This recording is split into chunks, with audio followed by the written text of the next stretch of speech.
Don't tell them. We're going to get one of those hard report things.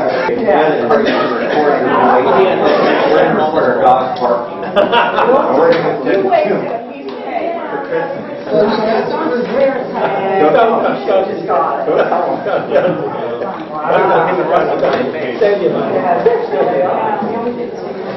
The guy talked to the other day. He got his soul. And other day, nothing to do. No, we have to swear it up. Embarrassing. Right now. Very Okay, we're getting a part-time policeman. Yeah.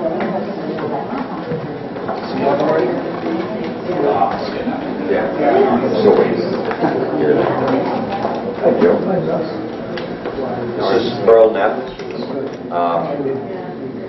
We're going to deploy him on the police department. I'll give you a little bit about his background. He's a Poland graduate. He's a Poland kid.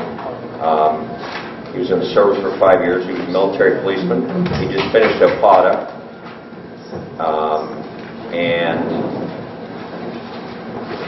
I think he'll be a quick learner and he'll be good to go. He's ready to go. We'll show him what we want done and put him to work. Hi, Tim. Nice to meet you. So I'll just read this. You sworn in here. I, Earl R. Neff, I, Earl R. Neff, do hereby swear swear that I will support the Constitution of the United States, that I will support the Constitution of the United States, the Constitution of the State of Ohio, the Constitution of the State of Ohio, and the Constitution and ordinances of the Village of Poland, and the Constitution and ordinances of the Village of Poland, Mahoning County, Mahoney County, and that I will faithfully, honestly, and impartially discharge and that I will faithfully, honestly, and impartially discharge the duties of patrolman the duties of patrolman of the Village of Poland of the Village of Poland during my continuance as a patrolman of the Village of Poland. during my continuance as a patrolman of the Village of Poland. Congratulations.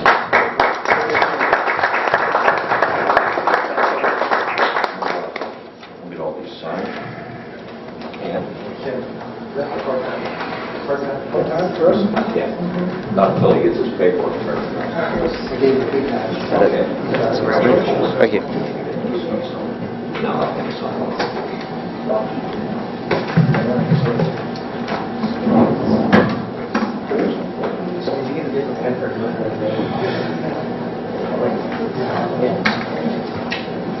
And we have a huge agenda to get through, so we can get started.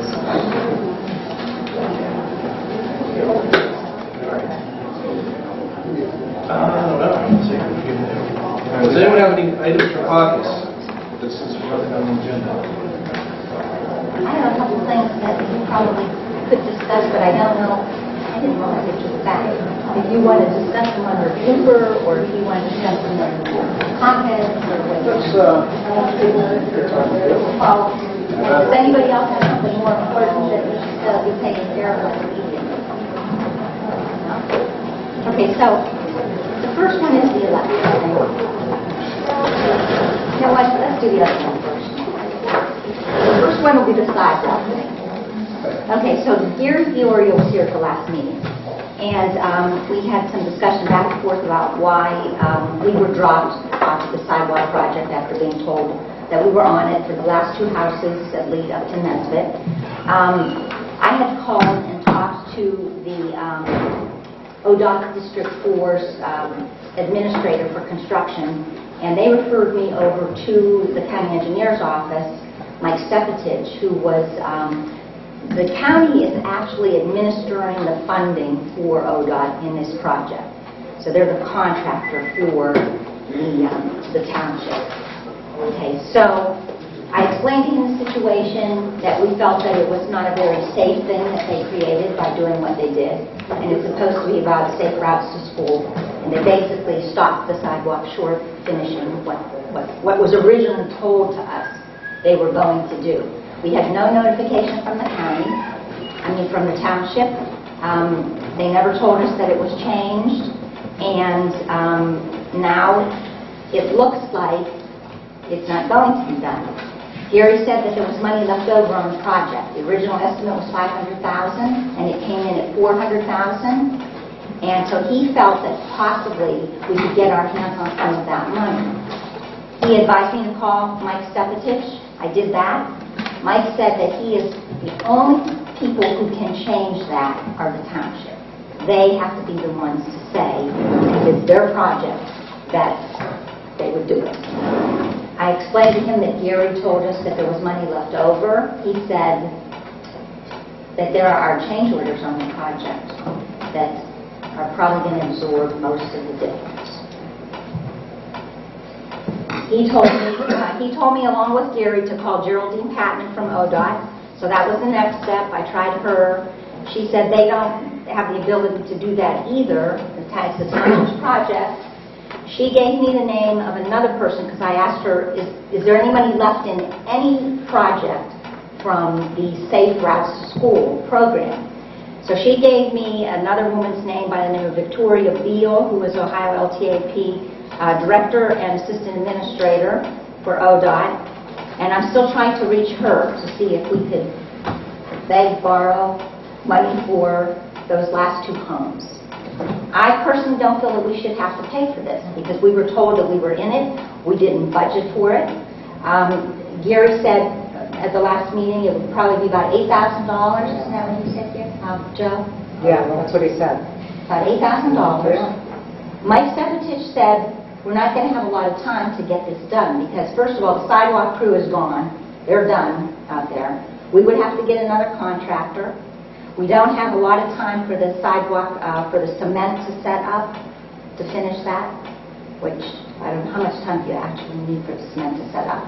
It's just the weather, but it's got another 2 months hopefully. 2 months. Maybe 3. I mean, it depends on the weather. So that's where we're at with this thing right now. I don't know how you feel about it. I don't feel we should have to pay for any of it. I think, first of all, by doing what they did, they caused a safety issue for the children who are going to be walking that, and then there's going to be a disappearing sidewalk. They who? The township. It's their project. Okay, and this could have been a perfect opportunity for them for all the times that we have said to them, you know, $57,000 in inside millage that you get from the village every year, that they could have stepped up and done this. And now I hear there's some comments about we could split it half and half. I don't think we should have to pay for it at all, you know. But, you know, when it comes down to it, I'm still going to try this last step and see if we can possibly scoop up some funding for it. I guess even if we have to do it next spring. But if we can get our hands on some money and if the mayor would write a letter maybe to ODOT. Tell me who writes it. I'll wait for you. And stress the safety aspect of it. I was also told that by the first woman I talked to from ODOT. Stress the safety aspect of it. Okay. And that is my biggest concern, even more than the way it looks. It's not going to look very nice, but my concern is you're going to have, you know, kids there, and you're going to have bikes, and the sidewalk just stops. Mayor, is there anybody you can reach out to the township to talk to them? I mean, Well, I have a pretty good relationship with Eric and Garo, and I think he and Joanne are on our, if it ever got to a vote, they would vote for us. I mean, he's told me that as much as she too. So I don't think we have to worry about that. It's just about the funding aspect of it. well, that's what I'm talking about. Yeah. The number we've always had available is $50,000 some odd dollars. And all we're asking for is $8,000, and that number was put out there by Gary based on Prevailing wages. wages. Could be less. Could possibly be less. Yeah. I really think the next step is to talk to the township and say, listen, you know, show us some good faith there, put it in for us.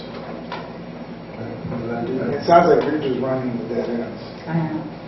I'm starting to feel like a lot of time spent on phone and computer trying to reach these people in the first place. And, you know, they don't want to commit because they're getting ready for new projects. You know, some of these are all coming to an end. They're getting ready for the next round.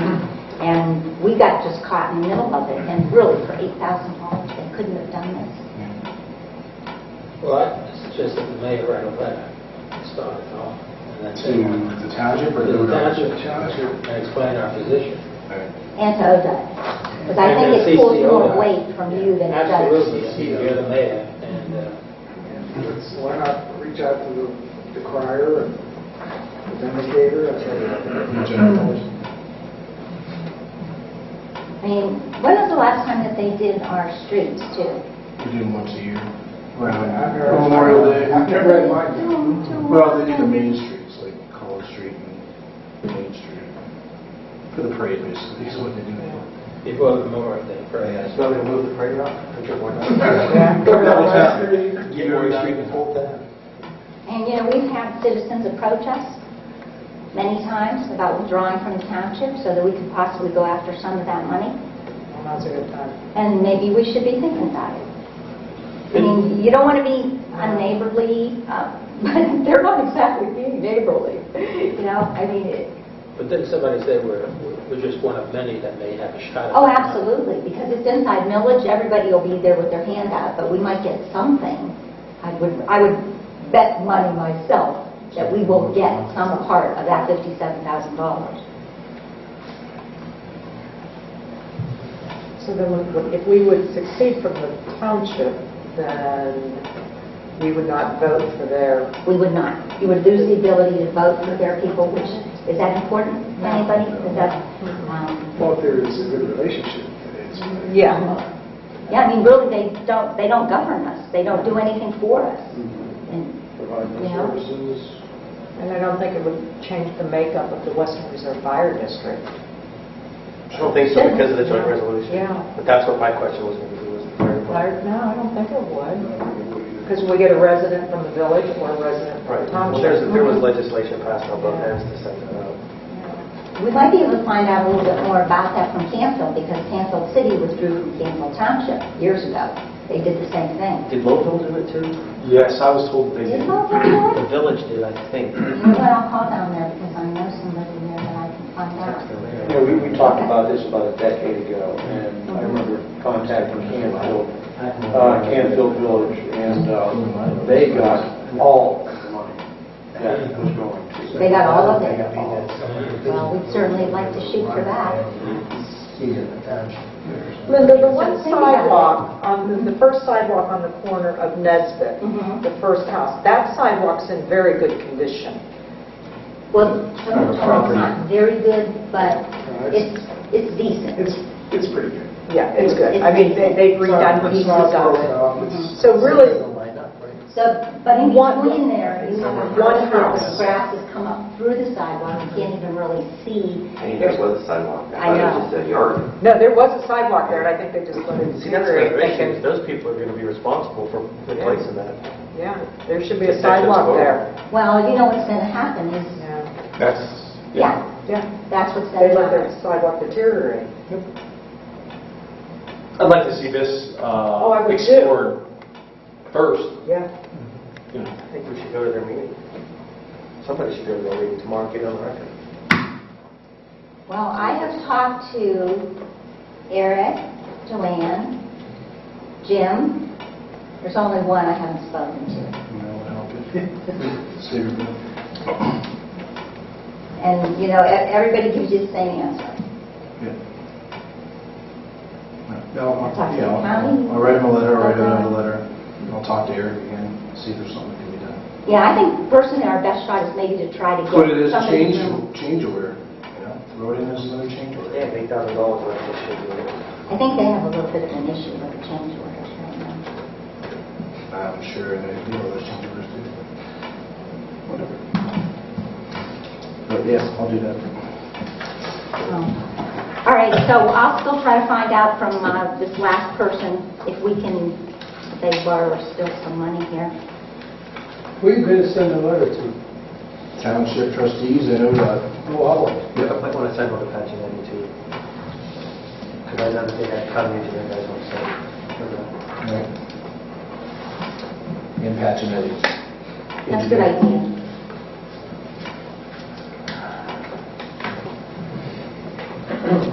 Do we have time? Yes. Anybody else want to jump in for something else and we'll say this? Send a copy of Traffic Candy. Wouldn't hurt.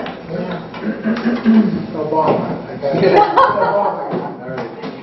Okay, so the other issue is now we're back to the electrical thing. Everybody goes Should have been after the Thanksgiving. Yes, but and you know what? You know, if I was supposed to call for that second inspection, but I figured as chair of Blooper, you would have called, and then I thought, but I Well, made the I ran motion, into some situations. and I made the motion. So while you were on vacation, I called to see if they had a copy of the new inspection, and they didn't know anything about it yet, so I just took care of it. Anyway, thank God, Justin Lewis came out. You have a copy of what he says he did. I asked Justin to remove anything that would say anybody at all could tap into our electric.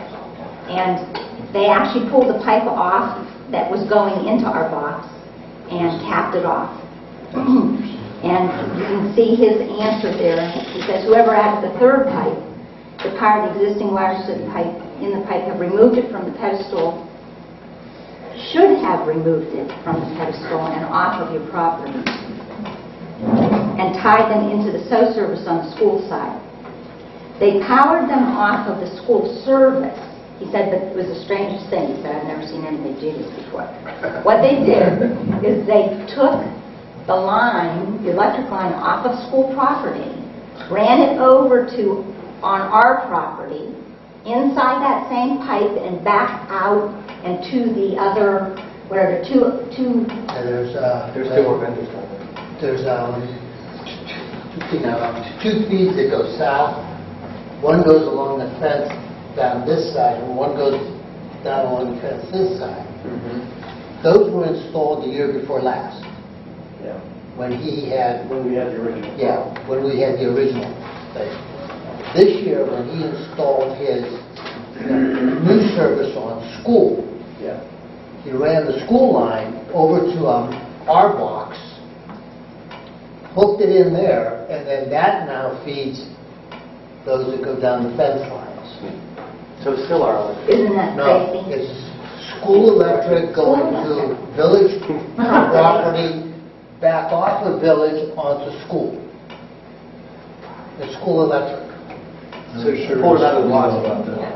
Yeah, I'm sure they were really nice. Did Celebrate Fall show up at the last meeting like that? No, but we had a mass Poland man out here. Yeah. They did not show up. Nope. But, so Justin basically is saying, actually he came right out and said, whoever did this should come back out here and fix it, take it off, dig out those things, get them off your property altogether. Hook in for the electric over there, should be hooked into that new thing that the school is going to have, not what they did.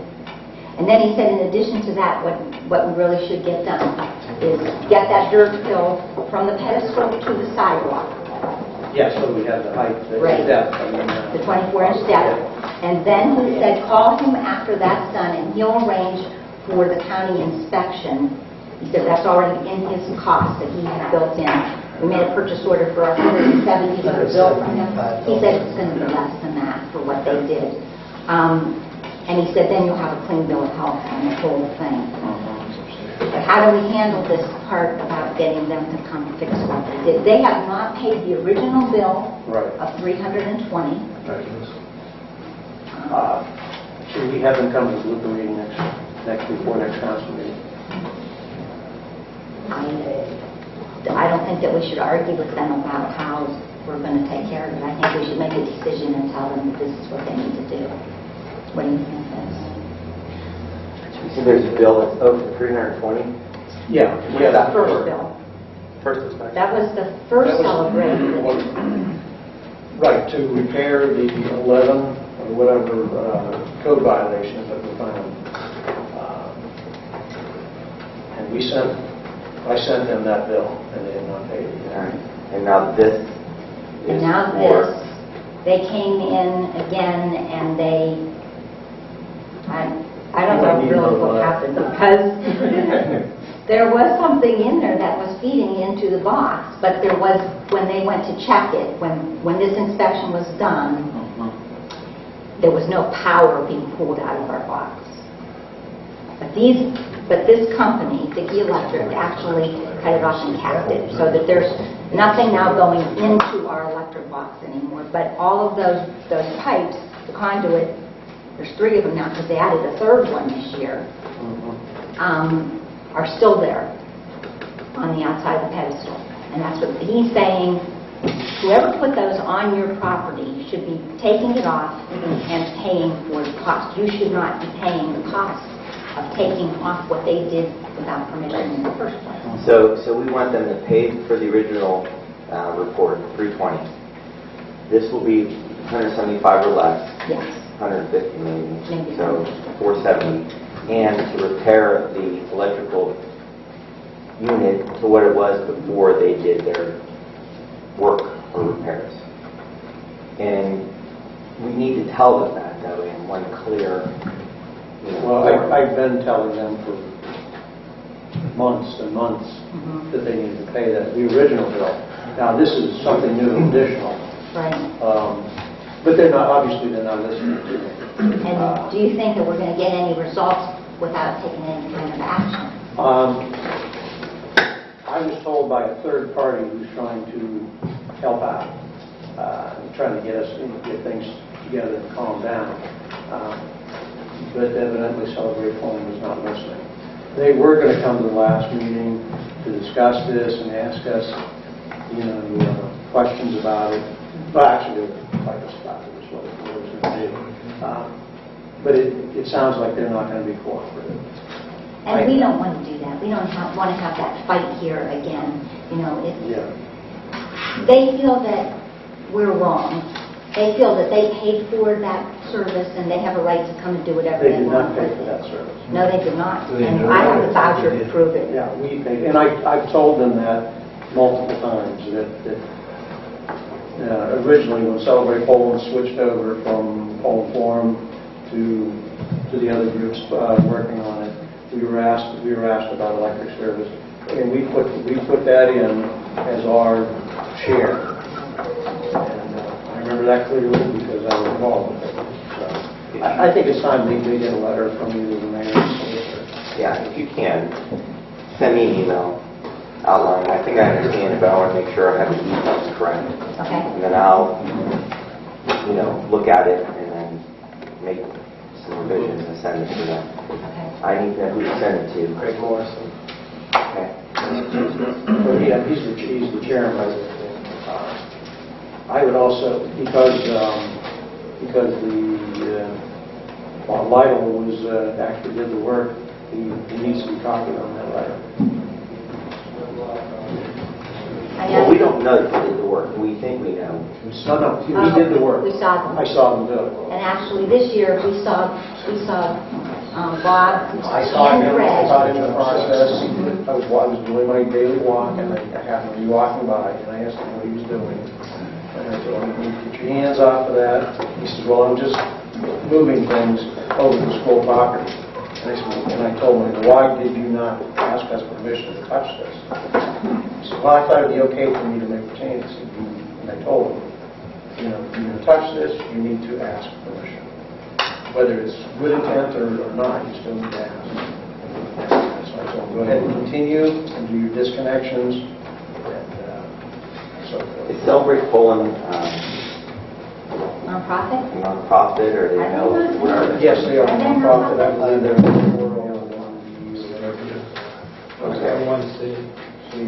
something. Yeah, they're a nonprofit. They're registered. Right. Okay. I'm We going to can send check it to them that. first, because it seems like Bob was doing work for them. And as their either employee or as their work, whatever it is he was, that's between those two as far as how they want to handle it. I'll go to Celebrate Poland first and see what they say, and then we'll go from there. So if you can send me the information, kind of put your thoughts as how you think it should go to them. I'll take a look, and I'll add a little bit to it maybe, and then send it out to them. Well, I'm glad to hear you say that because that was kind of like how I felt that if this is internal for Celebrate, they need to figure out what's going on there and who's responsible and why they're doing what they're doing, causing Celebrate. Everybody likes the event, and we appreciate what they do, but they can't do stuff like this and think. Well, I mean, part of the letter, that's why I'll send it to council, but part of it is they're jeopardizing this happening. They're jeopardizing that event occurring next year. in my opinion, because you can't let them keep doing this and causing these issues that we have to take months and months after the fact to fix. So part of I will advise council that if this isn't addressed to the satisfaction of the village, that they don't get to use our property next year. Not 5 will. But I'll let the council see it before I send it out, and it's only my opinion, and lights that, this can't keep going on. Anthony, on their articles, they are filed 501c3. Rick Pompey was the agent and registrar, and the incorporators are Lee Ingle, Larry Warren, and Robert Wendell. But Greg Morrison is the president. I can send that to you. Yeah, you can. But like I said, I'll draft it. I'll get Linda's notes. I'll draft a letter. I'll have it here or send out through Paula for everyone to look at before it gets out. I don't know if you want to mention that one part, that they do believe that that's their equipment that is paid for by Streetscapes, actually, is what they believe. And that is absolutely not true. But if you make a donation to somebody, does that give you the right then to go on their property and whatever it was you donated, that's your property now?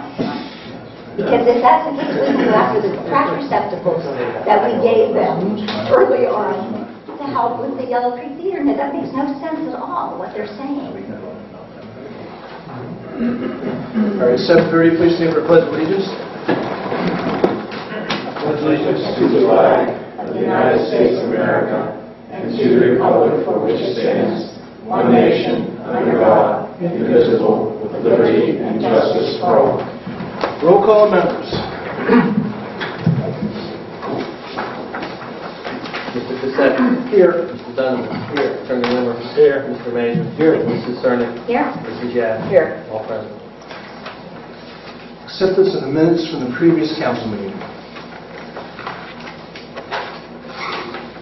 I make a motion that we waive the 3 readings and accept the minutes as written. Second? All in favor? Aye. Any opposed? That's it. Notification of meetings and events to the public and news media. Blooper. That'll be before the next council meeting on the 16th at 7 o'clock. Finance.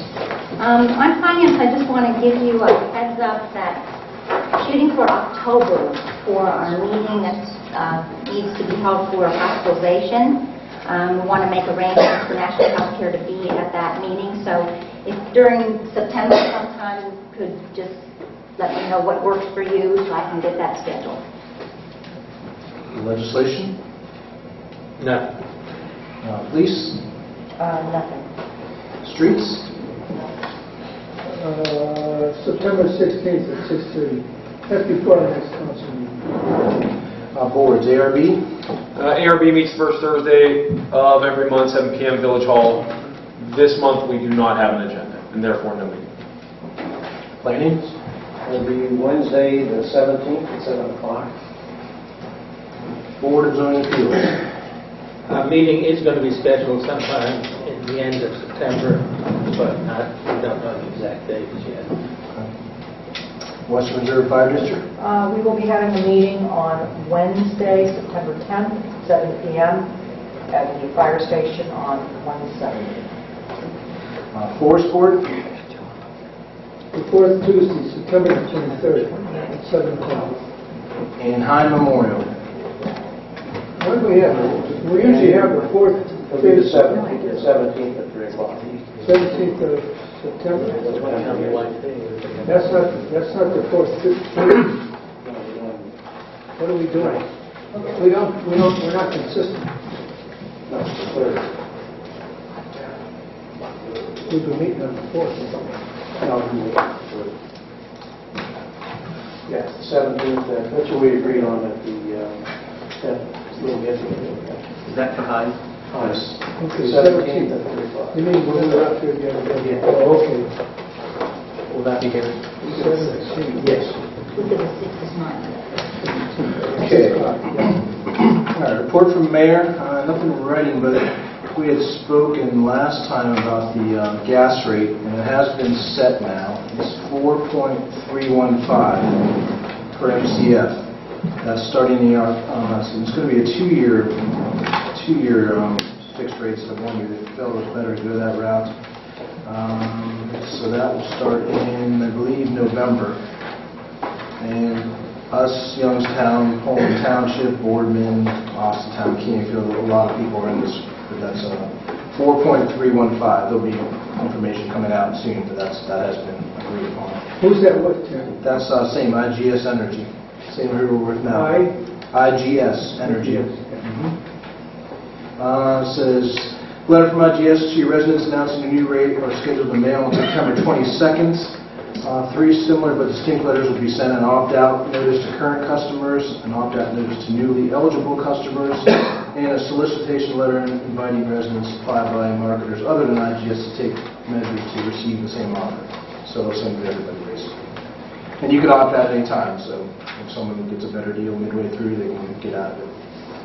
And they do all that for us. We don't have to do anything for that. I would like to thank Jenny Phillips and her crew that came in last time for the manor. There's been some work being going on there. He's put some stone on the front, some painting around the doors and windows.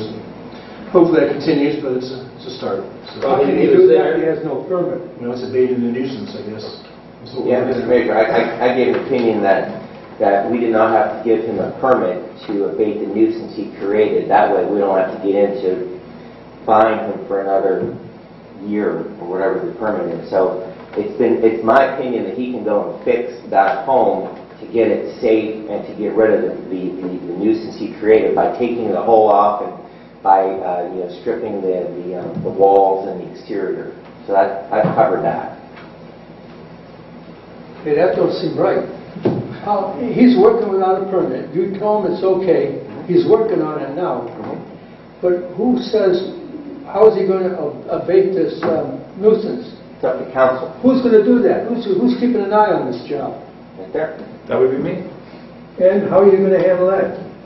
I mean, you're going to fill in the hole? You said that? That's part of it, yeah. See, Mr. You better put this all in writing somehow, because we did. Pretty slippery guy. I did this at a council meeting. The council deemed what he did to be a nuisance. We did that. The whole darn thing's a nuisance, yeah. Yeah, and you deemed that at a meeting. And once you did that, you allowed him, which is a good thing, the ability to abate the nuisance. So by him being allowed to abate the nuisance, we don't have to deal with the issue of the permit. Because we were talking about giving him a permit, and half, I think, the council thought it was a yes, and half maybe thought it was a no. And rather than having to let him take another permit out, because we had done that 3 times, and that was part of the frustration that the public has, was we keep giving him permits, he doesn't do anything. We're allowing him to fix what he's created, and once he's done it sufficiently, then we can talk about giving him a permit to finish the building. But we want it to the point where it's not an eyesore, it's not, in our opinion, dangerous to be there. I've been going by it, every day now. Yes, see, that's subjective, though. It is. By us creating or saying he's created a nuisance, it is subjective. That's powerful, though. It's not something that limits the council. It's something that actually gives you more discretion to say what he's done. Okay, then Dave is making the judgment of what the progress is and what the end result is. Based on what? There's a famous case in the law. It dealt with pornography, and they tried to define it. What is pornography? And Justice Stevens of the Supreme Court said, "I know it when I see it." That's the best I can come up with. How will there be progress on that house? We'll know when we see it. It's up to your discretion to determine whether or not it's progress. If you think there's none, then we can say he's not abating the nuisance. You can charge him like we've done again. We can cite him like we've done. We can keep doing what we've done. But as long as he's making progress and abating the nuisance, in our opinion, then he can keep doing that to the point where until we feel he's ready to come and ask us for a permit to finish what he's started. It's the best scenario, in my opinion, for council to be in this position. Okay, we depend on you. All right. He is actually, the stone is up to the level of the top of the door. Yeah. He's worked there last week, Wednesday, Thursday, didn't work Friday, didn't work over the weekend, and didn't work today. And I've seen him there personally last week. So so we got his attention. So at least something's happening. So Little as it is. he pleaded not guilty last week when he was in court. I don't know that. It was on the news. Yes, you did. It was on the news. Yeah. That was one of the things that I had to talk about, but I have not received a court date yet. Sorry. Talk out of turn. My opinion, Mr. Mayor, would be that we go the next 2 months or so while the weather's good to see what he does. And if he does a reasonable job, then we approach him that now you need to get a permit to finish what you started. Okay, Anthony, a couple of years ago, I made a list of projects. Everybody saw it, one by one. I asked him to approve this. He had his lawyer here, and he said, nope, I wasn't going to do it. Well, we got to do something like that. In my view, What I've got to done, have a project and have it itemized. what I've done, This guy's got to do. I went back and looked through the pictures from 2012 when he started, well, Yeah. when he was into it. And if you look, you can look at what it was and what it is today, and you can see there has been, I'll call it progress. There's definitely been a lot done. Now, it has not been to the level we wanted or the pace we wanted, but there is progress being made on that home. That home is being changed. I think we hit the point now where Dave's been citing him, correct? When we talked about the... Okay, you're going to talk about it? Okay, all right. But I think, Mr. Major, don't think that by allowing him to abate the nuisance, we've let him do anything other than what we want him to do. If we want to stop him from doing anything, we could tell him tomorrow you're not allowed to do anything else. The question is, what do we want him to do? I mean, abate the nuisance. What does that mean? Make it look presentable, so it's not like a... And whose view? The neighbor's view? Somebody's view. Your view? Well, I think it's collective. I think it's a collective view. Yeah, and if you have a zoning code, it's not a nuisance anymore. He's working on it, he's making progress, he's showing that he's going to come around. Maybe he will, maybe he won't, I don't know. At least he's been there, he's doing something. Guys, I'll be honest, I don't want to talk too much about this if it's going to be pending litigation. Seriously. I guess we can talk in high platitudes, but I don't want to talk about specifics, seriously. I'd like to go into executive session if we want to talk about this pending litigation. Well, I think at this point, I don't think you have to do anything other than to see what he does. You know, this was 2 weeks ago that this happened. There have been things done in the meantime. He's been out there. You know, we have 2 more months of pretty good weather. I think we reassess where he is. We keep citing him like we've talked about doing. He's already been cited criminally, cited under the civil code. But Anthony Leon was sitting right here, and the penalty was $150 or something, a one-time deal. You got something else to tell us about that? Yeah, the civil is $100 a day, and then we've cited him under that, correct? When does that take effect? Guys, I'd rather, honestly, I don't want to talk about it in well, we're going to open talk session. about something. You know what? If it comes to court, I don't want to put out my game plan. To be honest with you. Can we go Well, you to work for executive us. session? If you want to talk Yeah, about okay, it, we'll so go let's do that. Yeah. I'm just calling to people's attention that don't know that he has been there doing stuff. That was my intent. So there is... Erickson lives, There's some stuff in there. Erickson lives, across the boulevard. He's proud. He's helping them put the stone up there, Okay, all right. We're going to talk in executive session. Good. All right, so that's going on. Band Tag Day is this Saturday, September 13th. And also the historical marker at the Presbyterian Church is going to be dedicated, 11 o'clock, Bill? 11 o'clock on the 13th. Okay, which is a Saturday also. Dave Smith and his crew are doing that. And then the last thing, last time Mike Hager was in here and Joe was sort of stoking the fire a little bit about helping the village somehow, since they do so much for the township. So they had a meeting every once in a while. They redo their host agreement with the green team, with the commissioners, with the health department, all that stuff. So there was a meeting last Thursday downtown at Oak Hill Renaissance, and Mike Hager was there. He had his attorney, a guy from the green team, Pat Sweeney was there. It wasn't any of the commissioners, but one of the representatives. And were you there? I was there. Good. And Joanne Wallet. And they talked about, they were all negotiating this and that, but it came to the part with the township, and they spoke on our behalf, because I wasn't invited or on the agenda, but the township spoke for us. And he's going to, assuming it gets approved, which I think it will, it's going to give us $5,000 a year for the next 20 years for the woods. For the woods? Yes.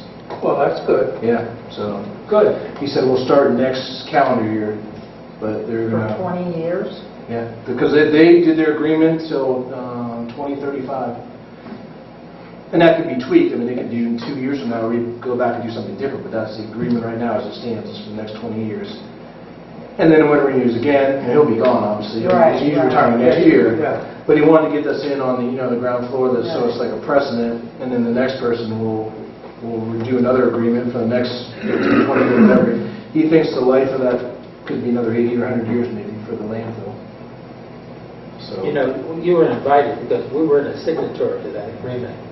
He mentioned all the people that signatory. Poland Village was not part of that original agreement. Yeah. That's why you didn't get an invite. Yeah. But I'm glad you went. Yeah, so it was good. It was productive. It was interesting to see how it all worked and different things. But township gets $90,000 plus 25 cents a ton, which they get about over 1 million tons. So they get about $300,000. So the $3,000 that they get to celebrate every year, which Comes- they get from another Yeah, source, it's and they're not from their 1%. budget like It's ours is. 1% what they But give you. with all that money that they get, they could just about pay for Celebrate Poland, right? And a sidewalk. And So, I texted Joanne because I was wanting to speak. I mean, they asked me some questions and stuff, but I couldn't say. But I asked her to get more. I said, we're asking for 10,000 or 7,500 because Mahoning Township, out where they come in off of 224 out there, they get like 15,000 because all the heavy trucks come across the roads. So I asked for more, but he said no. So, 5,000 a year for the next 20 years. it's something. Yeah, absolutely. 10,000 a year. 5,000 for the next 20 years. So that's $100,000 the next 20 years. That's not much money. It's better than nothing. Yeah, we have never done Figure that. stupid, Joe. What were we budgeting for the woods? Zero. 500 bucks. $500. So, stories. He will also help us. Oh, yeah, he will. And like, that one pastor's caving in, we want to get him to put stone down there and stuff. Yeah. So let's start. He's a good guy. Yeah. So that's all I have. Mr. Mayor, last meeting you indicated you were going to give us information about this historical preservation here. You were going to give us some background information. I'll talk about that when we get to the meeting, so if you want me to. Well, there was some written material you were going to send to us all. I don't have, Chris, do you have the thing? It's probably at home. But I just had Paula did me off a copy, and I came to the meeting that What, night. Lori, do you have the any legislation itself? Yeah. I have that electronically, I could email that out to you. Okay. I just had It's Paula out and there. came to the meeting, and Well, I thought you were going to distribute it to everybody. I don't have, I have a link to, but I Well, don't you have. indicated you were. Yeah. But well, it's just there. ask Paula. I'll get it for you. She can ditto it off for you. So that's all I have. Motion accept the meeting report. Second? All in favor? Aye. Any opposed? Report from fiscal officer, Mr. Sutter. Okay, circulating around the list of bills to be paid, and that's all I have for the end of the report. Make a motion to accept the clerk Quick treasurer's question. report. Sorry. We have kind of bill coming on audit soon, correct? Yes, I believe it's $328 will be the final bill. Okay. So we're ballpark between $13,000 and $14,000 for the audit. We appropriated, I believe in the line item with the budget was $16,000. Okay. So, next amendment for transferring. Next meeting, there will be some amendments. Okay, so that's the money we're going to move for Christmas lights. Yay, finally. Okay. End of report. Second. All in favor? Aye. Any opposed? All right, report from the zoning administrator. Okay. Here's what we have pertaining to the Barnheiser property. I did call the fire marshal, and that was per Patricia Sweeney's recommendation. He said he had no jurisdiction on the inside of the property. Okay, so that didn't work out. I also, from a resident, was asked to contact the Board of Health on a Walker Court residence. Once again, no jurisdiction on the inside of that property. I have court scheduled for September 12th and October 20th. Also sent a second notice tonight to 23 Delaware Avenue. So that's where we are with that. It's a collective amount of junk. Basically. Dave, thanks for taking care of that gas station. You should You're very welcome. It wasn't me. I know. Thank you. You're welcome. What about, teach me, what's a gas station? There were shingles falling off the Orlando station. It's for sale, right? Dave, yes, yourself, what Dave had mentioned a few times, and you want to take care of it. Oh, okay. Make a motion to accept the zoning administrator's report. Second. All in favor? Any opposed? Report from solicitor. One thing that I can report on is that Attorney Bouchard called me after our last meeting and let me know that the meeting for the zoning board for his property was moved, which I knew. They asked my opinion on the code again, and I told him that I'm not going to interpret what the R1 and R2 is. I said I was under the understanding that you wanted to put 4 families where there should only be 2, basically, based upon the square footage of the property and based upon what the plans were. I didn't know that the zoning commission or planning commission had approved the design already. Is that true? No such animal.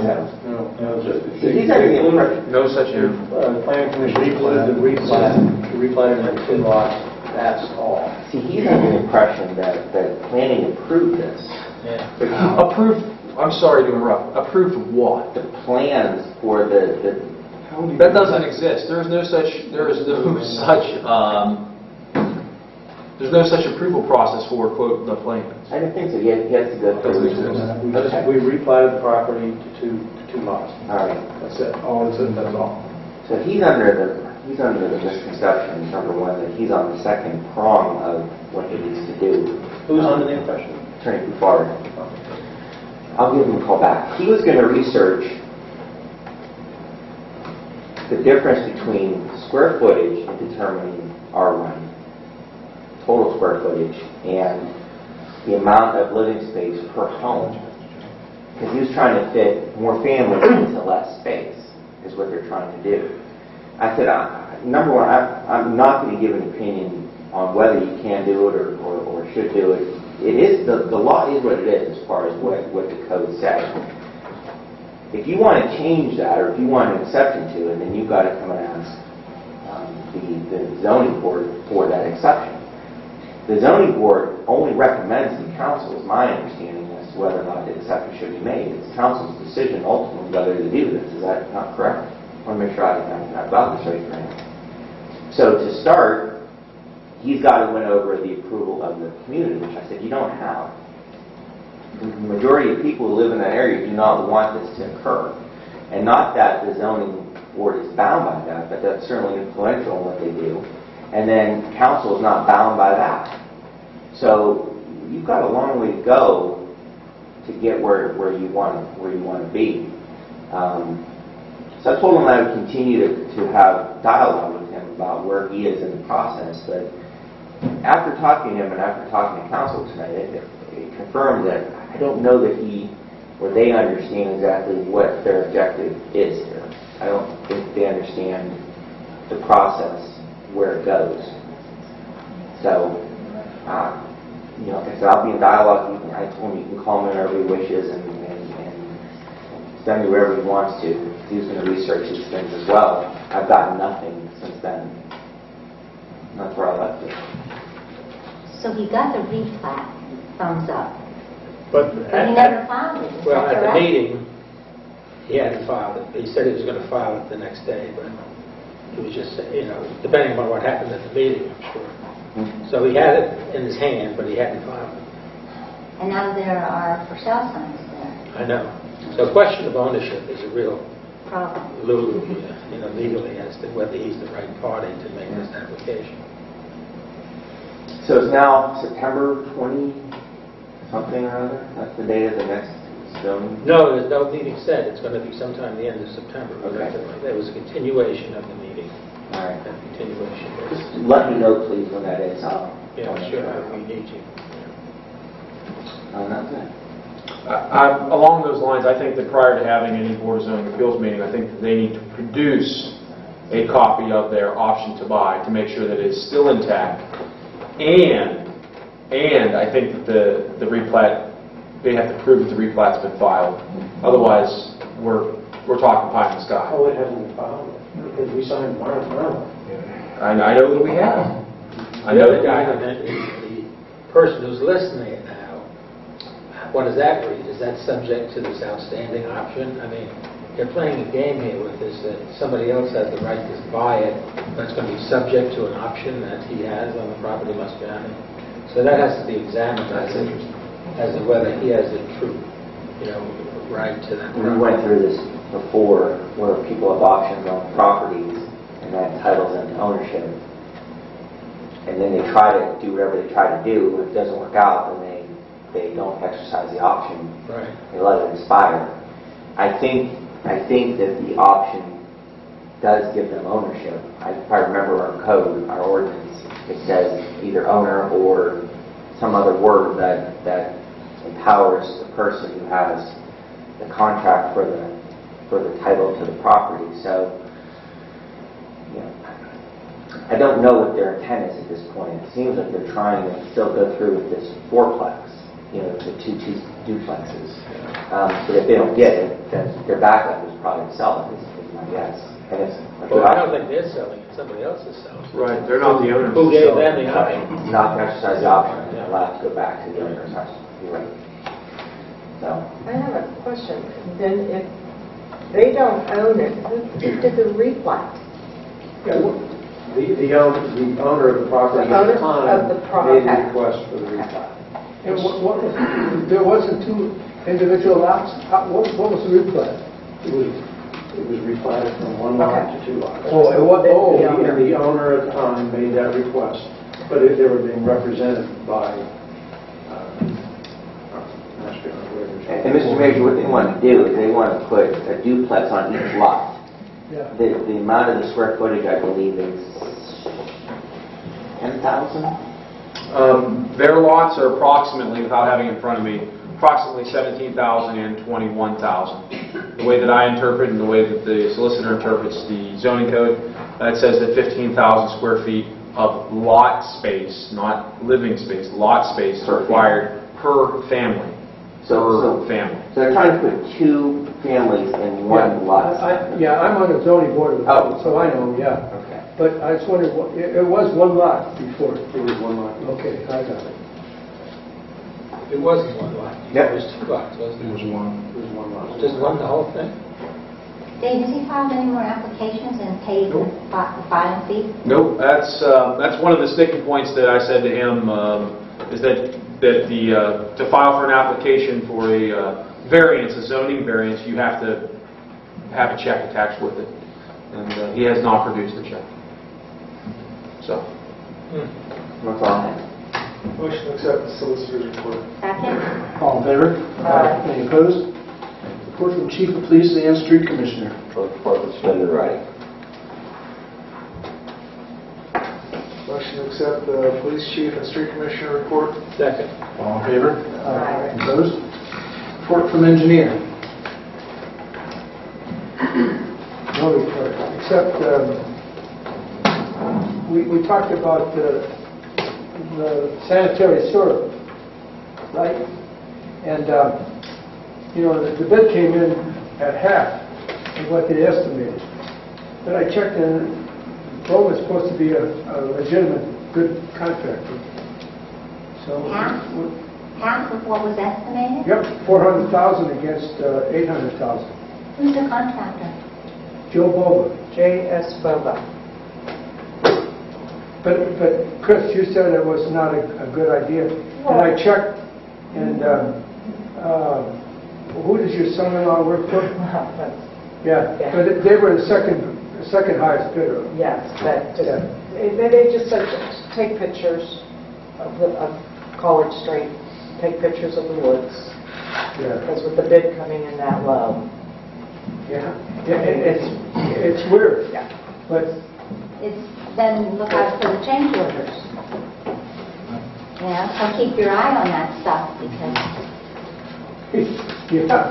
Yeah. Well, do you ever see those, Joe, though? In your Pardon me, opinion? Do you ever see change orders? No, because this is a county job. Yeah, so we don't And see it. we don't see the We change. don't No, we have nothing to do with it. but we could suffer from the results of it. Sure, sure. The The project woods, isn't the woods done. would. The woods will Right. But since I'm on the forest board, I'll keep a close eye on it. Good job. I talked to Russ today about that, about your concerns, Joe. I talked to Russ, and he mentioned to call Joe DeSantis, who is the head of that, and he's from Poland. Oh, yeah. He said he'll keep an eye on it for us and help us out, so I will call him Good. and touch base with him. After I mark out my letters. Motion to accept the engineer's report. But also, I think Gary let us down on the sidewalk deal because he knew about this and he didn't inform us. But you know what, Joe? He works for them. He's employed by the township. It was the township's responsibility to tell us they took us off. They were the ones Yeah. in charge. The county even told me that. We were not aware of that. We went up there and looked at the sidewalks, our street sidewalks and drainage guys, you know. We thought, oh, okay, you know. But we didn't know that it was on and then they took it off. But Jimmy Chiavelli, he's the guy that said, okay, I think you better check with him too. I talked to him. Yeah. He told me we were You never don't know on that. it. He And said we how were about never Lila? on it from the beginning. I said, Jim, I'm looking at two documents in front of me. One's from ODOT, one is from MS Consultants with a map showing we were on it all the way to They Nesbitt told me County. that, that we were on it. Anthony, Yes, everybody's getting a different story, you know? That we were on the proposal, but not on the contract. Well, we were taken off by the time they went out for bid, because when I called Stepetich, I said to him, you have bid documents there? I want to know if they pulled us off before it went out to bid. And he says, let me look. And he said, yeah, you were off for bid. Yeah, I By the time talked to they him went as out well. to I bid. called Jimmy. And Did he said you? we were on it at the proposal, but not at the contract phase. Bob Ladd was kind of setting back on this. You know, he's not giving an opinion. Yeah. Okay, all right. Okay, thank you. That's all I got. Motion to accept the engineer's report. Second. All in favor? Aye. Any opposed? Her reports from outstanding committees of council, finance, wage, audit, and insurance. The only thing I have right now is that we're going to start gearing up for the hospitalization. Finance will probably look at it first, meet with National Healthcare, and then come with a recommendation. If you want to do something different than that, if you want a work session, that has to be a regular council meeting. Okay? You could call a special meeting as a work session if all of council wants to have some input on it. Otherwise, we would do what we just normally do, which is the committee looks at it, makes a recommendation to council of what we should do. So think on it. We have some time. Come October, we're going to have to start. We'll have 2 months to get it done, to make a decision. Okay? Because we need it in place. It might have to be in place till 15 days before the start is December 1st. Right. So it might have to be in place 15 days prior to that. So we do have a little bit of time, but you know, time gets away from us sometimes. So give that some thought. Motion to accept the finance committee report. Second. All in favor? Aye. Any opposed? Legislation and policy, Nothing. police and fire, No. street, sidewalks, and drainage. Nothing, because you're handling that, so I'm not getting involved. Bob, let's go back to the legislation. We got to start doing something, getting the group together, huh? To go out and make sure we pass this. I'm doing that. You're going to do it? Yes. Oh, very good. Okay. You're going to organize it, where the streets and all that stuff. The signs are in the back room. Oh, very good. Update Good. my flyer and we'll get your hands on it. Good. And we're all going to pitch in like we always do. Okay, good. I have one that's kind of crossing into streets, buildings, engineers. Our last meeting, we were going to look into finding out about Alberta and whether it's a dedicated street. Yeah. And how do we Then find that out? Right, I don't know how to do that. You have it, stuff? County? We looked it up last time. We looked it up, we went on to the county auditor website, we looked it up, and it's there. So it is a dedicated street. Yep, it shows it. County auditor website shows it. Well, at our next council meeting, I will bring up our plans of action, and we'll go from there. Okay? What's our plan of action? We'll talk about it in the... Okay. Here, take a look. Pass it around. I mentioned that you wanted me to tell Gary to get out there. I wanted Gary to go take a look. I told him, yeah. Okay. All right, blooper, are you going to blooper? All right, reports from boards, planning commission. We had another good meeting last time about the historic preservation committee. It was about 2 hours long, and Mike Thompson did a good job. He let everyone speak. A couple people spoke 2 or 3 times. They got through the mix, but it was actually very civil. No one was yelling or screaming or anything like that. But Lori LaPlante's husband, John, was nice enough to send out postcards to, I'm saying good things. He sent out postcards to all the people that had historic homes in the town, and with a link to the actual stuff that we talked about, with the actual draft on there, so they could read it, see what it was before they came to the meeting. We probably had 50, 60 people, I'm guessing. It's a pretty good house. But, I mean, the consensus I took from it is, when we stressed again, it's just a draft. We're working with it. We're working on it, trying to tweak things, make things some more strict, some less strict. And I think people sort of are, coming around, in my opinion. I mean, there's always going to be people that want less bureaucracy, less government, not to be told what to do.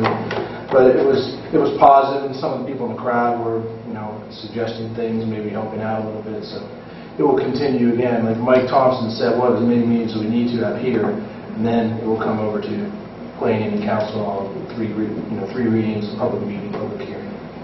But it's moving along. I think it's getting out there a little more. People know what it is, and they're starting to learn that it's not shoving it down your throat. This is how it's going to be. That's not what we intend to be. That's what it is.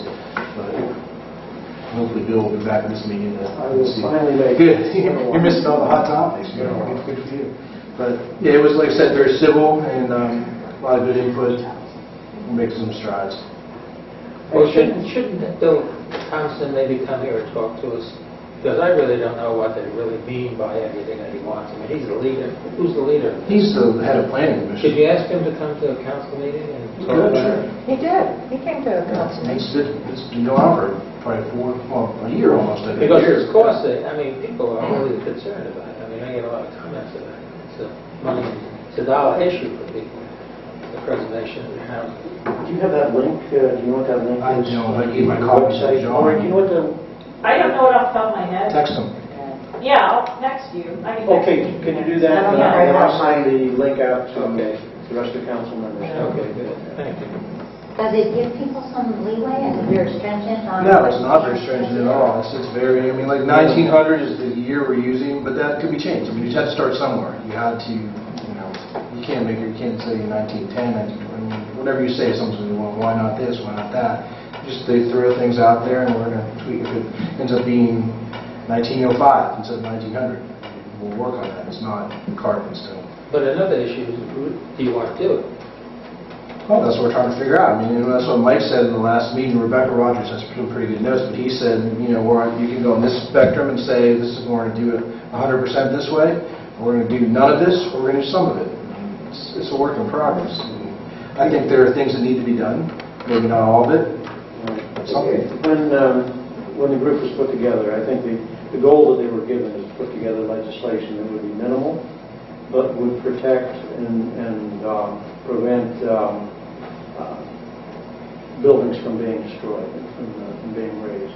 Because the problem has been over the years that so many historic structures have been just lost because of lack of maintenance, and I want to prevent that. So it's nothing about where we tell people how you have to paint your house, what color you're going to paint your house, what kind of shutters you have to have. It's mostly about just preventing losing historic structures. Someone in the audience even mentioned a way to get grant money, so there's people that are giving us input too that can help out. But like I said, it was not, some public meetings are everyone wants to kill everybody. This was very civil and I thought it was good. So the next one will be, The audience was made up of a lot of people in the village that live in historical homes. All of them. If you want to get some more information on Ohio Historical Society's website, they actually have recommendations on legislation in most everybody in the state, most communities in the state of Ohio that have implemented this type of legislation started from there. And it's all pretty much the same across the state of Ohio. Is anybody here in one of these houses to be affected? I don't think Yeah, anybody right. here. Mike Thompson is, who's the Bill. But I mean, none of the elected officials. None of our people know. Joe, your house? 1900, no, I think it was built after the war. So Becky Rudnick is our neighbor. She's in our backyard. Okay. When they bought that home, the Historic Society wanted them to paint it and not side it. And they could not afford to do that, they said, and they painted it. I'm sorry, they sided it. They sided it, and it looks wonderful. And they have been working on that house from day one when they got there. So is that going to be something that you would restrict? There's nothing in that legislation that would prevent somebody from siding a historic home. Okay, so it's not going to, those kinds of There's nothing restrictions on it. There's nothing that's specific. But it restricts people from destroying the house, right? No, what it is, primarily it's about maintenance. You mean you could destroy that? No, it's keeping the house maintained. But you can't destroy it. There would be a committee that would oversee that. So you are affecting people's property, right? Yeah. That's for sure. Just like any other zoning law. Yeah. I mean, we tell people how But people buy houses how to do without that. fences, we tell But people people buy houses we tell without- people how to do sidewalks. This is we the tell post people- facto law that you're putting on people's houses that are ready to own the house. So different. Well, we have a historic community, so there's a lot of people that believe that we should do the best we can to maintain it, and that's what it's all about, rather than just allowing it to be lost over time. This happened in Savannah. I was down there. There was a real historic hotel. Bogart stayed there, and all these world famous people. And fell into disrepair and tore it down, and they put a bank there. And they talked about how that was the impetus for them starting a preservation society in Savannah. And they passed all these laws that prevented homes from being torn down that were historic. And I wondered about how you do that, because if someone bought a home without this being in place, they want to do something with it. How do you tell them that you can't do it? So I'm interested to see what... Charleston, South Carolina, the same thing. Yeah. Very, very, very strict. Yeah. So a lot of issues. How do you protect people's ownership? But Canfield has legislation. But there's hundreds of communities in the state of Ohio that have this type of legislation. That doesn't mean that it's for us though, either. That's your opinion. That's your opinion. Well, everybody has an opinion. Everybody has an opinion. I don't agree with it. It's okay. All right, moving on. Board of Zoning Appeals, anything going on there? You want to vote? No. Bob, last time Ed Moransky came, remember? Right. And he said he'd like to get involved. Don't you think that's a good idea? Go ahead, why don't you follow up, Joe? Should I follow up with him? Go ahead. Okay. Joe, I did speak with him. Pardon? I did speak with him because I volunteered my services as well. For And what? For the committee that he wants to put together to research those kinds of zoning violations in other communities. Correct. Okay, we could look at small cities and we could look at villages, so that we have to make sure we're looking at municipalities and not township law, because they're two different kinds of laws. So he said that, yeah, he had some good ideas he wanted to kind of think on it and how to pull it together, and so I'm expecting to hear from him. Martha Morgan, who was here the last, she talked a lot about law, and she actually was when she graduated from law school in Cleveland at Case, she worked for the city up there, for the housing board, and she was a prosecutor, and then she was something else for them too, but she had a lot of experience working with those kinds of things. And so that was city village is what we need to look at.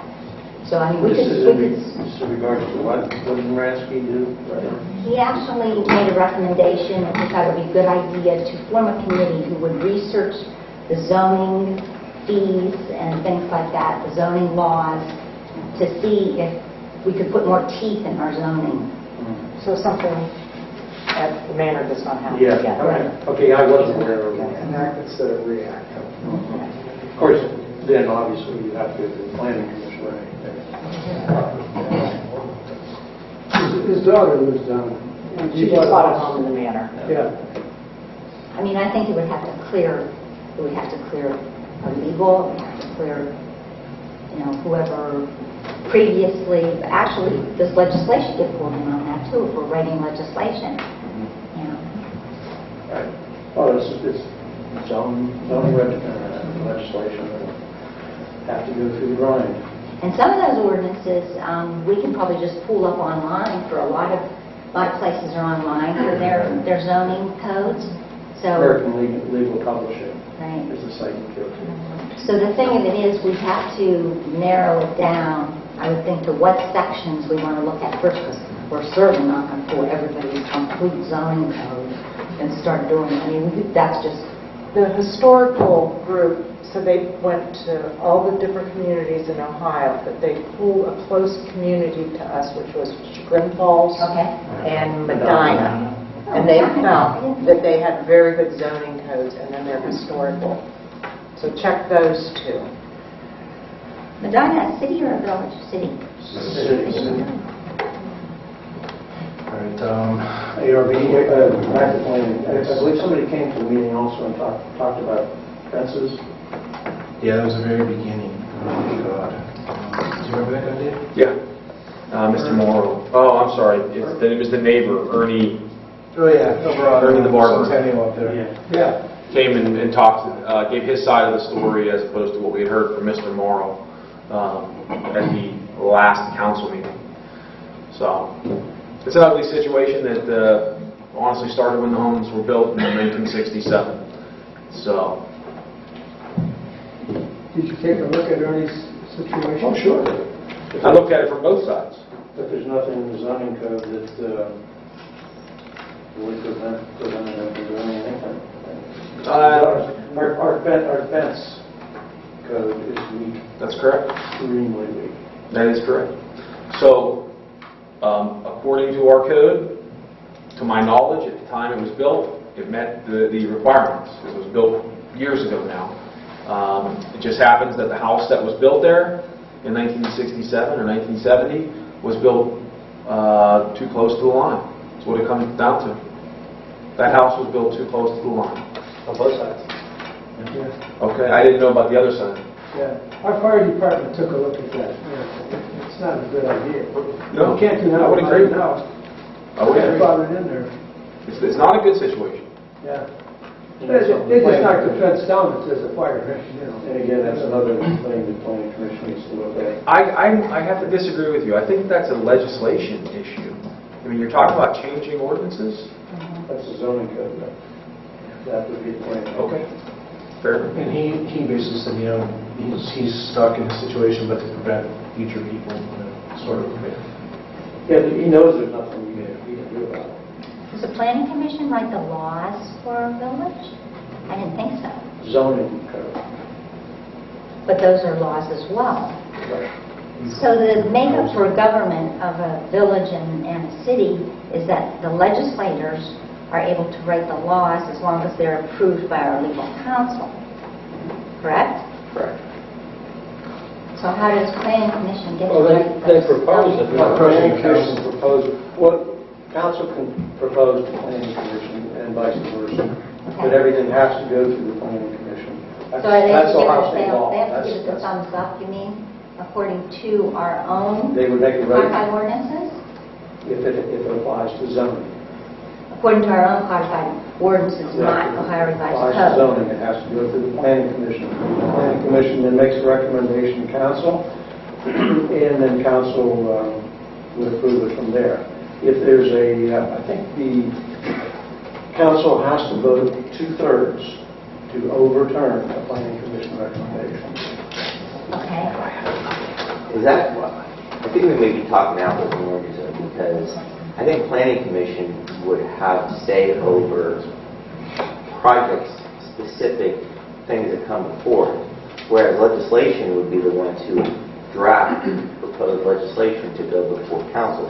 Both funnel to council, but I think there's... But you need to look into that. Okay. Yes. All zoning needs to go to the Flash Planning Commission, all zoning proposals.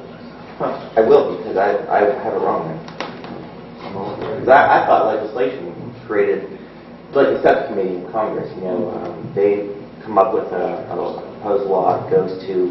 Anything non-zoning, that is true. If it's zoning, it does have to go to the Flash. Dave, excuse me, you're looking at something. Yeah, I think, is that guy gonna build a new house on Main Street here that burned down? Yes. Did he give you a plan and all that stuff? Yes, he did pull a zoning permit. And technically, he could build whatever he wants there. That is correct. That is correct. That law is not in the historic district. Modern-looking home if he wants. Yeah. That is correct. Motion to accept the planning report. Second. All in favor? Aye. Any opposed? We talked about Board of Zoning Appeals, Architecture Review Board, Nothing at this time. Forest Board, Nothing right now. High Memorial. Bill, maybe you want to talk about this. We had a meeting and... Yeah, well, we just had a little get together to organize that event on the 13th, that's all. It's, again, it's a dedication of a bench and memorial to several people that were involved with the Heinz Fund, and also a historic marker in the House Historic Society. It'll be Saturday the 13th at 11 o'clock. Okay, Bill, you wanted a proclamation or something? What did you ask me to do? Yeah, we needed a proclamation or honorary resolution. For who? No, I didn't write it down. For what though? It's the same type of thing we use for dedication to the historic marker. I asked Paula about that. She wasn't informed. About what was it? I mean, There was a honorary resolution for the historic marker, the McKinley thing over here. who we honoring? McKinley? No. It's just a resolution stating that council is involved or is supporting the marker. You want to handle that there? I don't know what. No, you were asked to do that. You were chairman Of what? of the Heinz Fund. Yeah, but they're going in 10 different directions. Okay, what are we supposed to do? I'll take care of it. Oh, you take care of it. Good. Okay, but you're inviting people to come to this thing on Saturday, right? Yes. The 13th, Saturday the 13th. We don't have a meeting in between now and Saturday. That's no problem. We were hoping to have it. He can make a proclamation. Yeah? And it does need to be signed by council. He can. Just supporting the dedication. Okay. Get it to me outside. If you want to talk about it, we'll talk about it. Motion to accept the High Memorial Board report. Okay, now Bill mentioned also we got a bench Second. for Bob. There's a plaque that we have already, right? You saw Bob Ike, John Rice, and Bob Zediker. You know, those three guys who were active on the Heinz Fund. Okay. And we had to determine where to put the bench, you know. Okay, we can always move it. Okay. All right, that's the end of All in that. favor? Aye. Any opposed? Western Reserve Fire District. Nothing to report. I We did not meet in August. No, we didn't meet. So we'll No. meet next. I met with Chip and Pete. We're working on that. I happen to be the Insurance. chairman then, for the insurance. The guy came up from Dublin, I think it was, yeah, the other day. This is big bucks, so we're being careful. Okay. All right, reports from special committees. Communications from residents. I do have that link, by the way. Can you- Tell them why. I'm Laurie LaFont, 19 Elm Street. I sent it to everybody I had emails for, so you'll get it, Bill. You'll get it. That link to the Historical Society. I'm just waving my phone around. I emailed John while we were in the meeting, and he sent me the link. So a few of you have it, so you can share it. And if everybody else needs it, I can also give it to you. I'm here to talk about Christmas. None of this scary, heavy stuff. Christmas in September. I want to make sure that you all are kind of kept apprised of what we're planning to do for the lighting of the village, so just so that there's no surprises and you all kind of know what's going to be happening. I've been working with Bill until he went on some kind of, I was going to say maternity leave. The lighting of the village is set, I think it's already on the calendar for September 6th. It's always the first Saturday. Oh my gosh. Yeah, December 6th, yeah. And the only problem that we've run into, again, is that the firemen have decided that that's going to be the same day as their Christmas party. I don't know if they... No, we'll find that out next week. I called them just to make sure that they knew, because we always use them, and they want to come to it too. And What time? Here. Same time, 5:30. So they probably won't be till later anyway. Probably not, yeah. And hopefully they'll be able to come. We can ask them to go cemetery. I hope so, yeah, or even change. They only need one truck. I talked to Diane, is that who I'm talking to there, and she said she might be able to get them to change it, but I don't know. We'll bring it up at the board. Okay, thank you. Because I told them at the end of the last one when the next one was, and she said, we'll make sure we don't schedule at the same time, but somehow it got lost in the translation. Schedule it for the same date. We're trying to get more businesses involved. We're just got connections with the Poland Business Association. You all heard of that? It's a new kind of group of businesses, I guess, that are getting together. Just to maybe make it a Christmas in the Village kind of day where the shops can open up and, you know, it'll help them get people into town. They can shop, and then at 5 can come down here, or 5:30 they can come down here and do the lighting in the village. Just so it's not like a 1-hour thing. You come down and then you leave if you want to come to Poland and shop and do all that. And hopefully we can get some support there. We are also, as Linda mentioned, trying to upgrade the decorations. And we right now have a budget of $2,500. I think $2,000 is coming from the council's budget, the maintenance budget or something. And we kicked in $500 from the money that we've collected as the Poland Junior Wing when we get donations for the lighting of the village that we've earmarked just specifically for this event. So we're going to put some of it aside. We're going to try and redo the lights on the tree if we can, get LED lights. The power is a huge issue. Those lights out there are just drawing so much power, they get so hot. So we're going to try and replace those with LED lights. Nice ones, not the bright blue ones that they had up at the Peterson Park that one year that were kind of artificial looking. Now they have nice white light LED lights that they can use. We're also trying to put some more lights on the gazebo and do some more on the front of the building here. We're trying to kind of upgrade it a little bit to compare with what we had up at the Village Green last year. You know, I think it's just to make it all one big, you know, lovely area to come into. I'm talking to the gal at Pioneer Trails Tree Farm, and I know that she does a lot of garland, or I don't know if she donates it, or that's where they get the garland that goes on fencing out there. You buy it from her. So if we can get some more of that at a reduced cost and some nice wreaths, and maybe we can do some more to the front and the pillars on the gazebo. We're just trying to upgrade things. We have a specific committee for the decorations to do that kind of thing.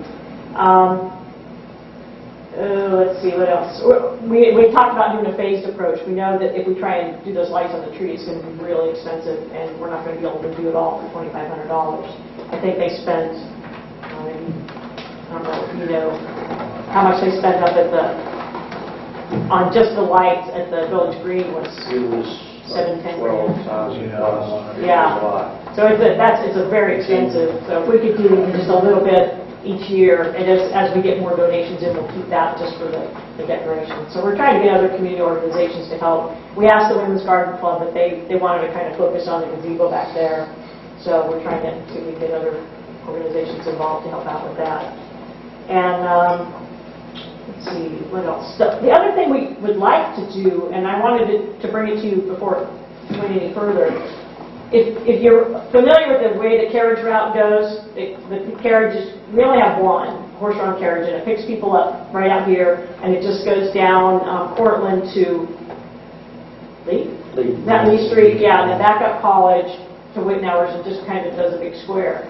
But we started thinking, wouldn't it be great to have the carriage ride go up and by the lights, to somehow go that way on 220, or not 274, 170, and kind of, go in by the Presbyterian Church and around where that Village Green is.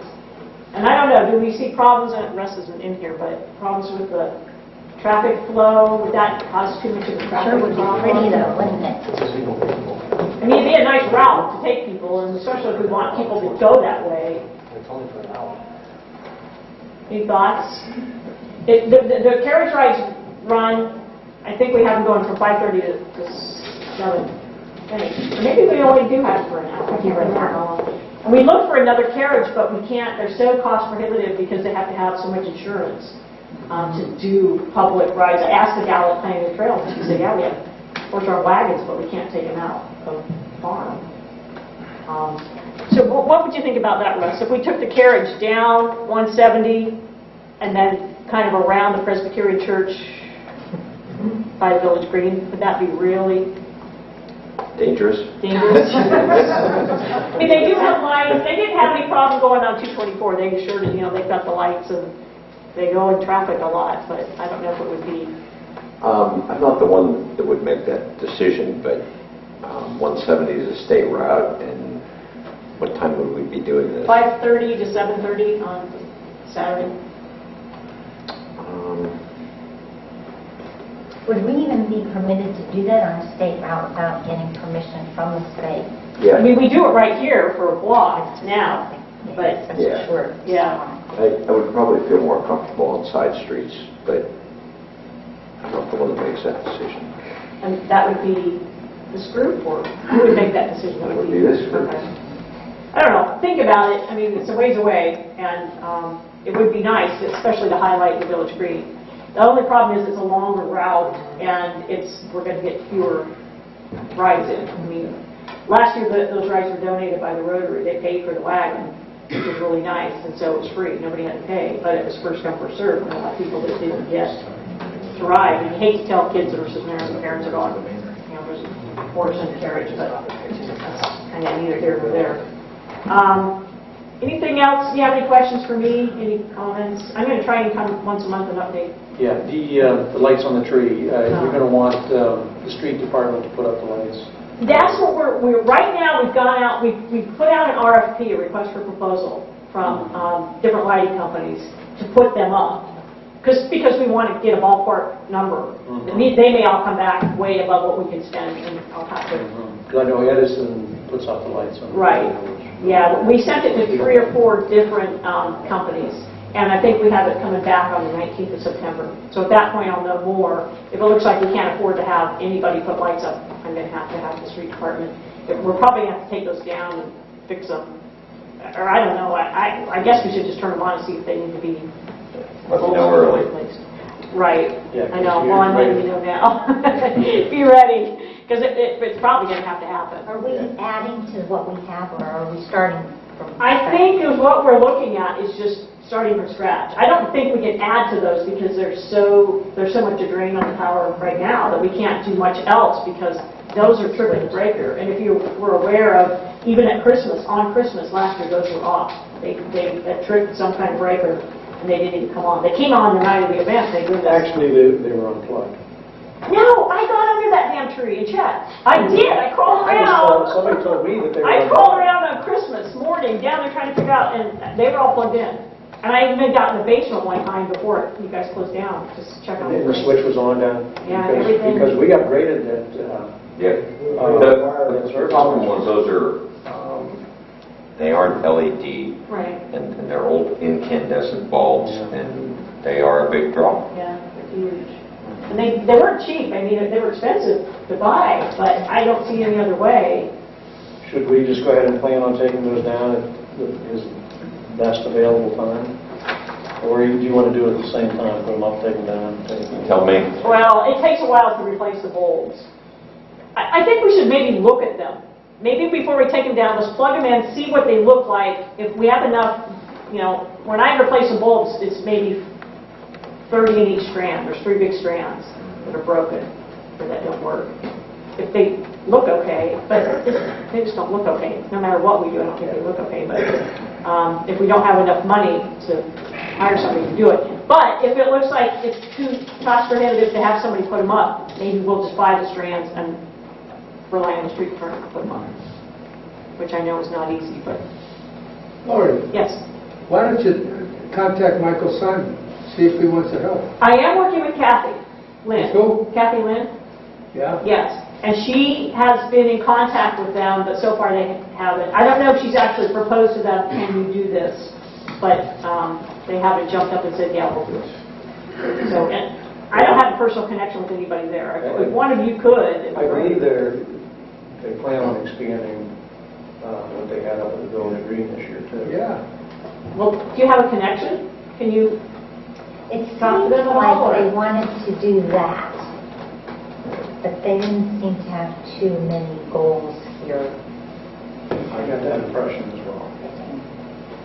I mean, that would be the ideal situation, is we just get whoever they used and just get something, not as, you know, the whole green like they did up there, but just something on that tree. I don't know, if someone else can make a connection with them, appreciate it. I don't have that personal contact.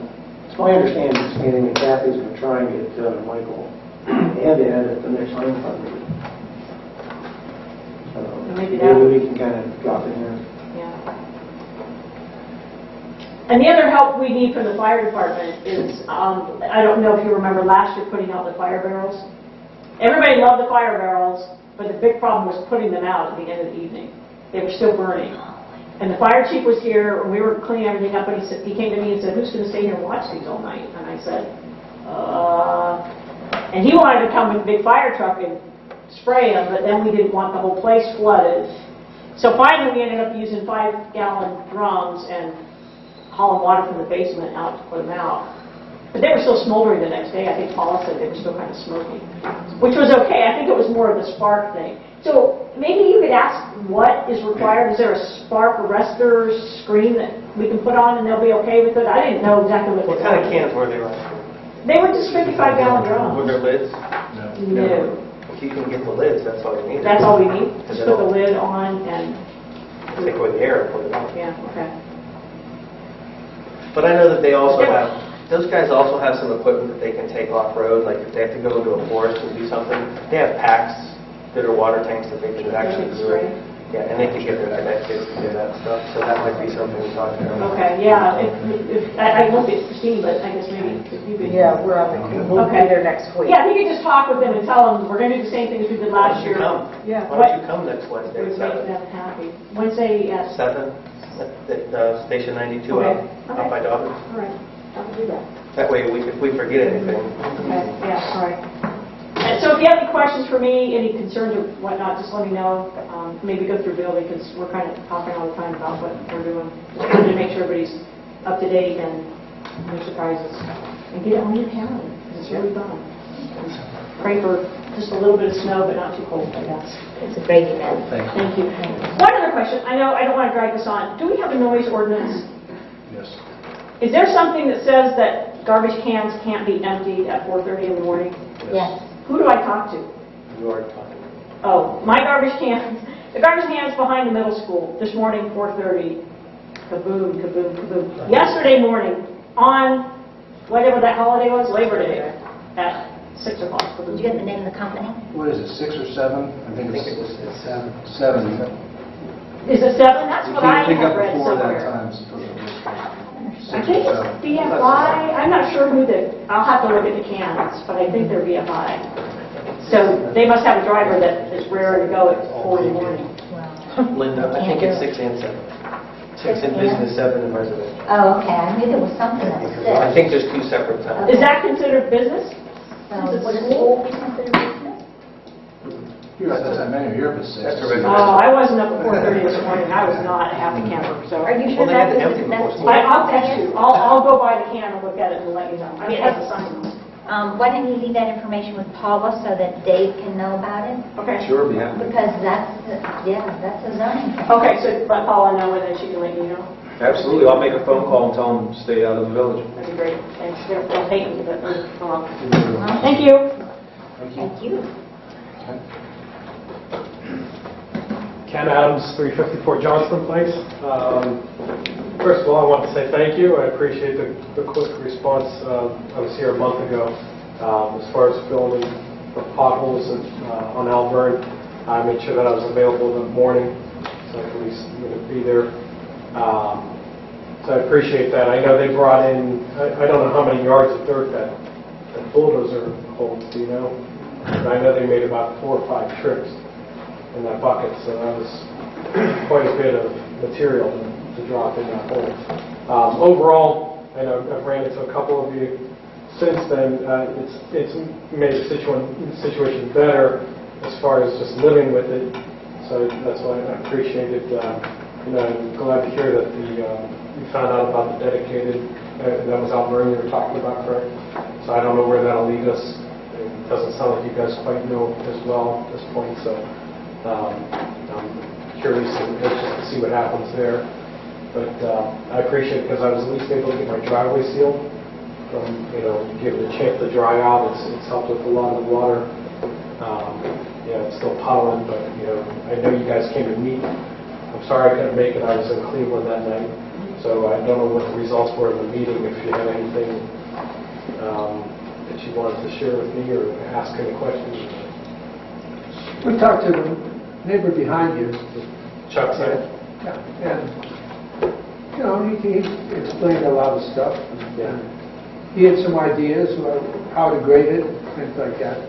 And we're going to get our engineer out there to take a look at it. Yeah, he has a real good point with that ridge from the snowplow. It just keeps the water. I appreciate the guys plowing the snow. They're trying not to put the stuff on our driveways, but he's correct as far as the buildup on that side. It's funneling that water down that street, so it's not, running off into the grass there or into the woods or anything.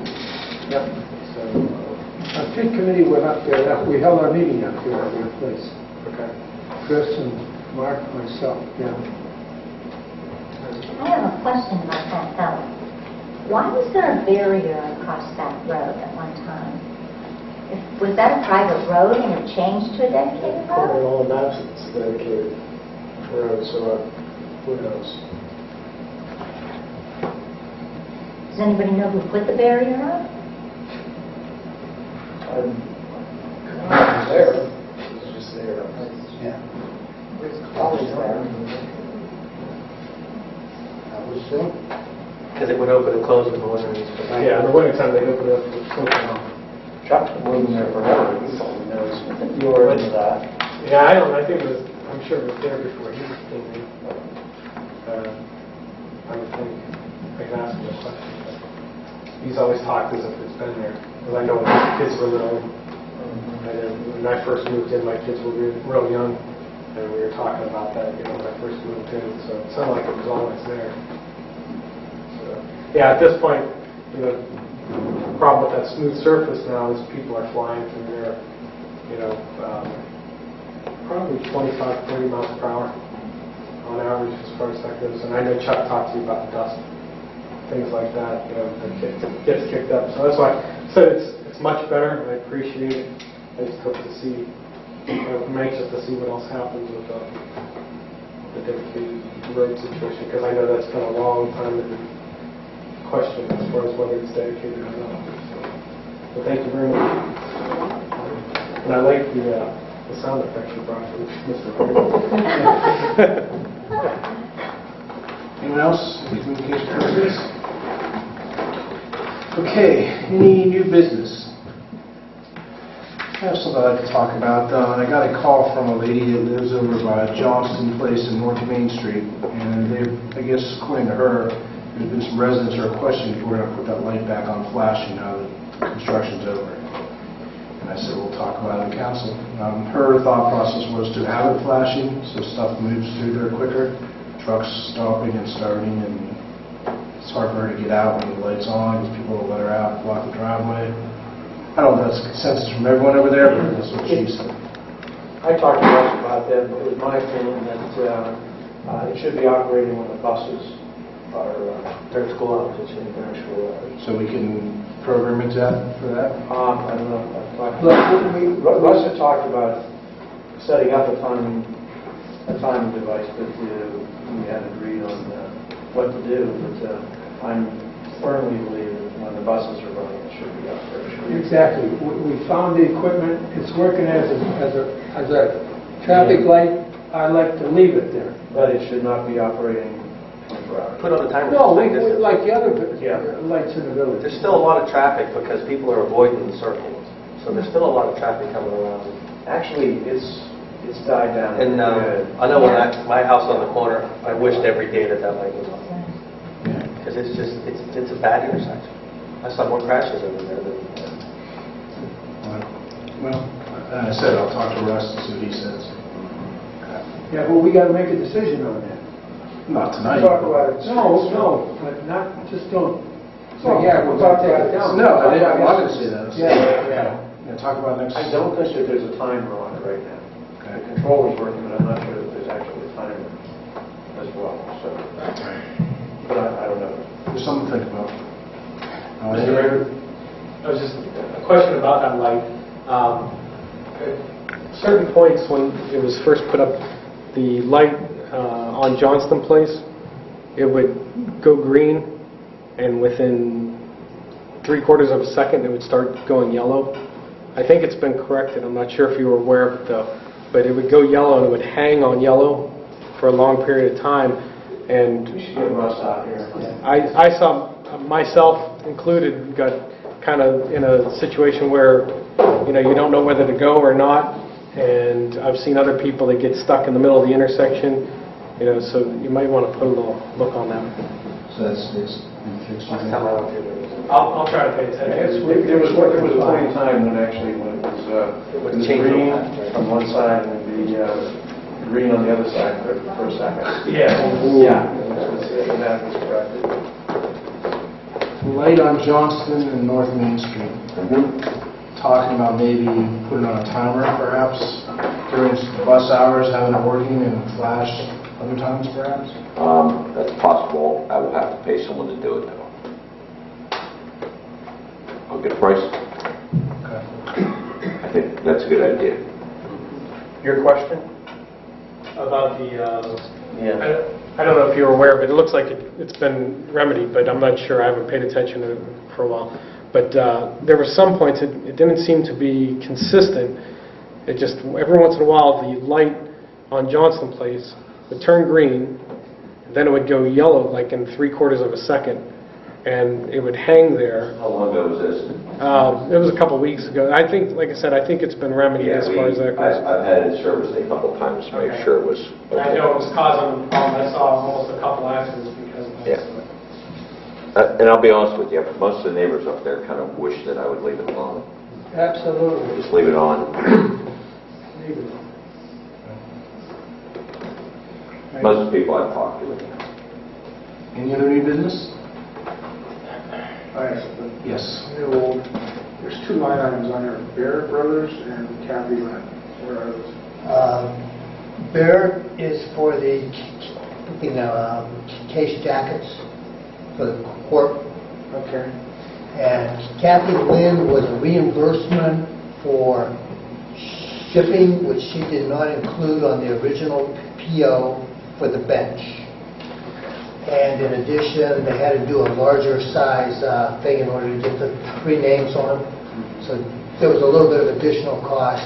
She put that on her, credit card. Okay. Okay?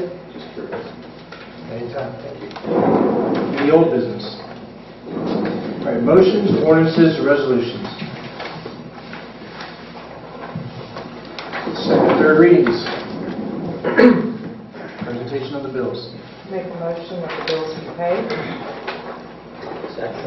All in favor? Aye. Opposed?